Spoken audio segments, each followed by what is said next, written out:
한국직업방송과 연합뉴스TV가 함께 만드는 취업 전문 뉴스 투데이 고용플러스입니다. 문재인 대통령이 소득 주도 성장을 흔들림 없이 추진하겠다는 입장을 재확인했습니다. 내년도 예산안에도 소득 주도 성장을 위한 예산이 대폭 반영됐다고 소개했습니다. 고일환 기자입니다. 최근 논란이 되고 있는 문재인 정부의 소득 주도 성장 정책. 문 대통령은 부족한 점이 있다면 보완 대책을 마련해야 한다고 주문했습니다. 다만 사람 중심 경제를 위한 정책 기조를 유지하겠다는 점은 분명히 했습니다. 새로운 패러다임으로 위기에 빠진 우리 경제를 되살려야 하는 것이 우리 정부가 떠안은 시대적 사명입니다. 그런 사명감으로 정부는 우리의 경제정책 기조를 자신 있게 흔들림 없이 추진해 주기 바랍니다. 저성장과 양극화라는 과거 경제 패러다임으로 복귀할 수는 없다는 이야기입니다. 문 대통령은 최저임금 인상에 긍정적인 효과도 언급했습니다. 최저임금의 인상은 말 그대로 저임금 노동자들의 근로소득을 높여주기 위한 것입니다. 그 목적에서는 이미 소기의 성과를 거두고 있습니다. 다만 문 대통령은 근로자가 아닌 계층의 소득 증가를 위해선 별도의 정책이 마련돼야 한다고 덧붙였습니다. 이미 정부는 기초연금과 장애인연금의 인상, 아동수당 지급, 근로장려금의 대폭 인상, 기초생활보장의 강화, 자영업자들에 대한 지원 확대, 생활애소시 사업 등 다양한 정책들을 마련했고 내년도 예산안에 대폭 반영했습니다. 한편 문 대통령은 한국형 실업부조 대책에 대한 노사정회의의 합의에 의미를 부여하고 정부가 적극적으로 뒷받침할 것을 당부했습니다. 연합뉴스TV 고일환입니다. 소득 주도 성장 정책을 둘러싼 여야 간 대치가 내년도 예산안으로 옮겨붙었습니다. 더불어민주당은 재정의 적극적인 역할을 통해 일자리를 창출할 수 있다고 평가했습니다. 하지만 야당은 일자리를 없애는 세금 중독 예산안이라며 대규모 삭감을 예고했습니다. 강민경 기자입니다. 정부가 470조 5천억 원 규모의 내년도 예산안을 발표하자 더불어민주당은 적극 환영했습니다. 이번 슈퍼 예산이 한국 경제 구조를 역동적으로 바꾸고 양질의 일자리를 창출하는 마중물이 될 수 있다는 겁니다. 소득 주도 성장의 성공에 큰 도움이 될 것이란 말도 덧붙였습니다. 내년은 소득 주도 성장과 혁신 성장의 성과를 내야 하는 시기입니다. 이를 위해서는 어느 때보다 적극적인 재정의 역할이 필요합니다. 자유한국당은 즉각 반발했습니다. 소득 주도 성장을 주도해온 장하성 청와대 정책실장이 정책 실패를 재정 확대로 메우려는 꼴이라며 세금 중독 예산의 끝은 재정 파탄이라고 맹비난했습니다. 이러한 국민을 무시한 후한무치 예산, 표리부동 예산, 관존민비 예산, 일자리 없애기 예산을 두고 보고 있을 수만은 없습니다. 바른미래당도 경제 불황이 눈앞에 닥쳐왔는데 정부의 세수 전망은 지나치게 낙관적이라며 경계했습니다. 정부가 소득 주도 성장에 빠져 경제 현실을 모르고 있다며 송곳 검증을 예고했습니다. 민주평화당과 정의당은 예산 확대가 빈부격차의 해소로 이어질 수 있는지 면밀하게 따져 묻겠다고 말했습니다. 연합뉴스TV 강민경입니다. 지난해 육아휴직을 신청한 남성 근로자가 크게 증가한 것으로 나타났습니다. 하지만 중소기업, 저소득 근로자보다 주로 대기업, 고소득 근로자에 집중됐습니다. 김태종 기자가 전해드립니다. 고용노동부가 국회 환경노동위 신보라 자유한국당 의원에게 제출한 자료에 따르면 지난해 1년간 육아휴직을 신청한 남성 근로자는 12,000여 명에 달했습니다. 2016년 남성 육아휴직 신청자 7,600여 명보다 4,400여 명, 58% 늘어난 수치입니다. 여성 육아휴직 신청자가 2016년 82,100여 명에서 지난해 78,000여 명으로 4,000여 명이 줄어든 것과 정반대입니다. 남성 육아휴직자 중 500인 이상 대기업 근로자는 7,700여 명으로 2016년보다 68% 늘어났습니다. 반면 500인 이하 중소기업 근로자는 4,300여 명으로 전체 증가폭보다 낮은 43% 증가에 그쳤습니다. 통상임금 기준으로도 월 300만 원 이상 받는 남성 근로자의 육아휴직자는 무려 82%가 늘었습니다. 월 250만 원 이하를 받는 남성 근로자의 육아휴직 신청 증가율의 2배에 육박합니다. 중소기업 저소득 근로자보다 대기업에 다니는 고소득 근로자의 육아휴직이 크게 늘어난 셈입니다. 육아휴직 급여는 작년 7월부터 둘째 자녀에도 상한액이 150만 원에서 200만 원으로 올랐는데 고소득자가 수혜를 많이 봤다는 분석입니다. 육아휴직 제도는 역대 최저 출산율을 경신하고 있는 상황에서는 육아지원제도의 가장 중요한 한 축입니다. 그런데 저소득층 중소기업 근로자일수록 육아휴직을 쓰지 못하는 이 현실은 시급히 개선되어야 될 상황입니다. 육아휴직 급여 상한액은 지난 7월부터 모든 자녀에 200만 원으로 올랐습니다. 연합뉴스TV 김태종입니다. 국세청이 대기업들의 불법과 탈세 행위에 대해 조사에 나섭니다. 특히 처음으로 대기업 소유 공익법인을 전수조사한다는 방침도 내놨는데요. 총수 일가의 과다급여 문제도 집중 점검한다는 계획입니다. 소재영 기자입니다. 570만 자영업자들에게는 세무조사 유예라는 지원책을 꺼내들었던 국세청. 대기업의 불법, 탈세 행위에 대해서는 무관용 원칙을 내세웠습니다. 자녀 등에 대한 과도한 금요 지급, 법인 자금의 사적 유용 등 탈법적 사익 추구 행위에 대한 검증을 강화하고 계열공익법인을 악용한 대기업의 탈세 혐의도 전수 검증하겠습니다. 대기업 소유 공익법인에 대한 전수조사는 이번이 처음.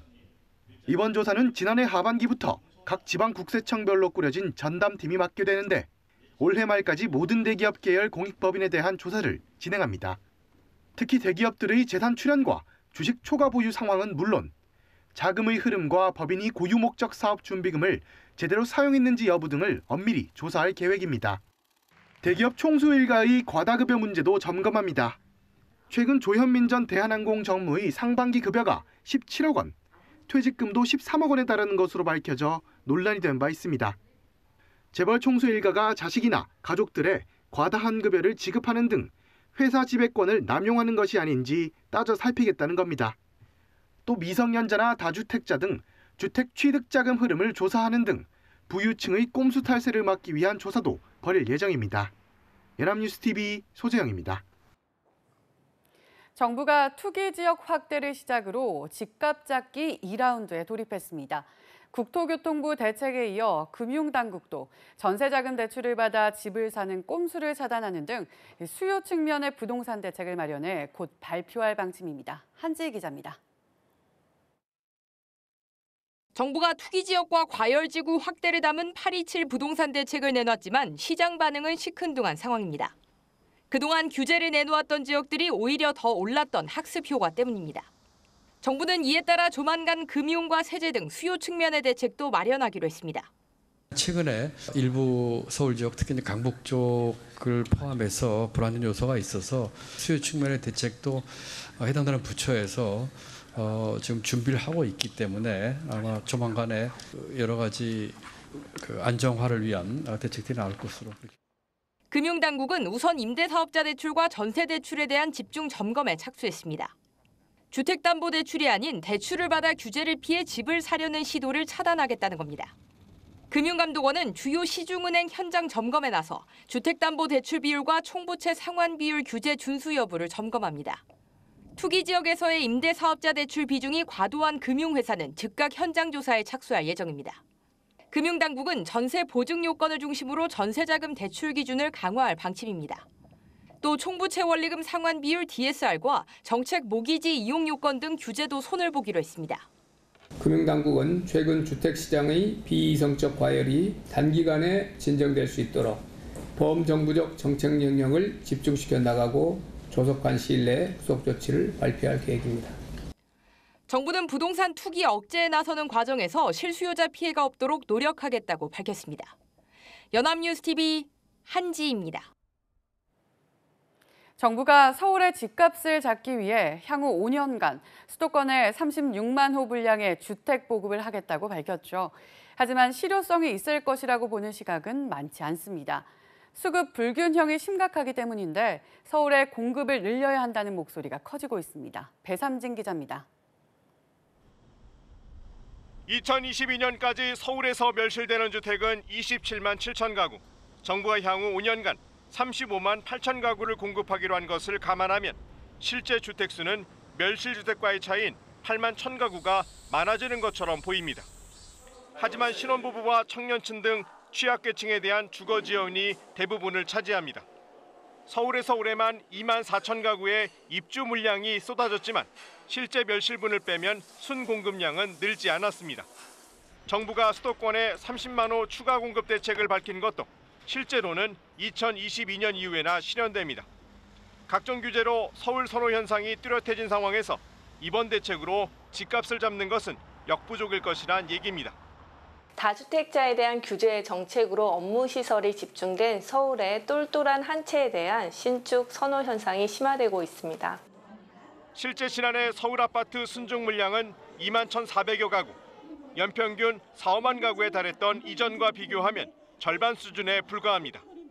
강남권은 재개발, 재건축 사업으로 멸실주택이 더 많아지면서 마이너스 공급 지역으로 바뀌었습니다. 향후 3, 4년간은 규제 강화로 역세권 대단지 아파트 개발이 거의 없을 것으로 보이면서 서울의 집값 상승 요인으로 작용할 가능성이 커졌습니다. 재건축 시장을 규제하기보다는 총량제를 도입해서 공급을 늘리는 쪽으로 가고 환수되는 금액만큼 임대주택을 짓게 하거나. 서울의 주택 보급률은 96%, 37만여 가구 중 자가 비율은 절반에도 못 미칩니다. 전문가들은 수요가 있는 곳에 공급이 이루어져야 정책의 실효성도 높아질 수 있다고 조언합니다. 연합뉴스TV 배삼진입니다. 요즘 최저임금 인상과 맞물려 사람을 대신하는 무인기기가 확산하고 있는데요. IT 기술 발전에 따라 그 수준도 진화하고 있습니다. 결제뿐만 아니라 사람을 알아보고 농담까지 할 수 있는 인공지능을 갖춘 편의점 아르바이트생 로봇까지 등장했습니다. 정선미 기자입니다. 저는 세븐일레븐의 마스코트 인공지능 결제 로봇 푸니입니다. 편의점의 아르바이트생 대신 북극곰 모양 로봇이 등장했습니다. 이 로봇은 얼굴을 인식해 단골과 점주 등을 알아보고 웃으며 인사합니다. 반갑습니다, 단골 고객님. 카드 결제뿐만 아니라 손바닥 정맥 정보로 결제할 수 있고 사람처럼 농담도 주고받을 수 있습니다. 모든 사람들을 일어나게 하는 숫자는 5. 푸니의 나이는 5살이랍니다. 소통과 감성이라는 가치를 위해 따뜻하고 친숙하며 또 무엇보다도 고객에게 즐거움을 주는 미래형 점포를 구현하고자 했습니다. 차갑고 삭막할 수도 있는 기존의 무인 점포가 온기와 생명력을 갖게 될 것이며 유통가 로봇은 점점 더 다양해지고 있습니다. 백화점에는 매장을 안내하는 로봇, 마트에는 상품을 추천하는 로봇과 자율주행 카트가 생겼고 음식점에는 피자 등을 식탁으로 나르는 웨이터 로봇까지 등장했습니다. 고객의 노력을 점점 덜어줄 수 있는 제로 에포트 소비 시대에서 누가 주도권을 잡을 것인가에 대한 소매업체들의 각축장이 되고 있다는 생각을 하고 있습니다. 최저임금 인상 여파로 거세게 불고 있는 무인화 바람. 인공지능 기술까지 더해지면서 로봇 직원 시대가 열리고 있습니다. 연합뉴스TV 정선미입니다.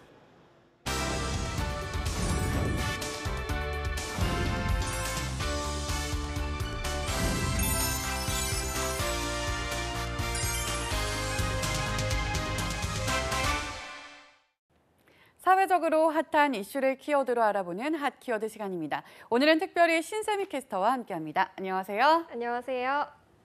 네, 핫 키워드 시간입니다. 집값이 치솟고 있습니다. 특히 서울은 전역이 들썩이고 있는데요. 고삐 풀린 부동산 시장에 대해서 핫 키워드에서 알아봤습니다. 네, 불과 몇 달 만에 집값이 큰 폭으로 상승했습니다. 최근엔 평당 1억 원을 호가하는 아파트까지 등장했잖아요. 네, 그렇습니다. 말씀하신 아파트는 서초구 반포동에 위치한 아크로 리버파크인데요. 30평대인 전용 면적 84제곱미터 매물이 최근 30억 원에 거래가 됐다고 합니다. 해당 평수의 아파트가 30억 원대에 팔린 건 이번이 처음인데요. 다른 평수들의 아파트도 불과 2주 만에 2억 원가량이 올라서 20평대인 59제곱미터 역시 24억 5천만 원에 팔리면서 평당 1억 원의 시대를 열게 됐다고 합니다. 네, 평당 1억짜리 아파트가 등장했다는 사실이 정말 충격적입니다. 그만큼 현재 집값이 기형적으로 오르고 있다는 뜻이잖아요. 네, 그렇습니다. 이렇게 아파트 가격이 천정부지로 뛰는 건 아크로 리버파크만이 아닙니다. 아파트 검색 엔진 파인드 아파트에 따르면 올해 1월부터 지난주까지 서울에서 전용 84제곱미터 매매 가격이 20억 원을 넘은 곳은 모두 11개 단지였다고 합니다. 15억 원을 넘은 곳도 모두 42곳이나 됐다고 합니다. 이렇게 초고가 아파트가 위치한 지역은 대부분 강남이었지만 강남이 아닌 다른 지역도 집값이 큰 폭으로 오르면서 고공행진을 기록하고 있는데요. 부동산 정보 서비스 직방에 따르면 서울의 아파트 매매 가격은 지난 4월 이후 7월까지 평균 8.3%가 올랐다고 합니다. 8월로 들어선 뒤에도 끊임없이 상승을 하면서 전문가들 사이에서는 이른바 부동산 천장이 뚫렸다는 표현까지 쓸 정도입니다.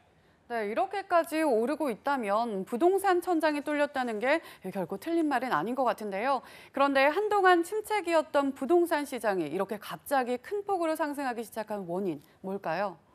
네, 전문가들은 이 같은 원인을 정부의 부동산 대책에 있다고 지적을 하고 있습니다. 정부는 지난해 부동산 시장을 잡기 위해서 이른바 파리 부동산 대책을 내놨는데요. 대출은 규제하고 다주택자에게는 양도소득세를 중과하는 한편 투기 과열지구를 지정하는 것이 주요 내용이었습니다. 이 발표가 나온 직후에 강력한 규제에 부동산 시장이 한동안 위축되는 듯 했지만 다주택자에 대한 양도세를 중과하는 방안이 시행되기 전인 지난 4월부터 갑자기 부동산 매물 시장이 풀리기 시작하며 집값의 급격한 변화가 시작됐습니다.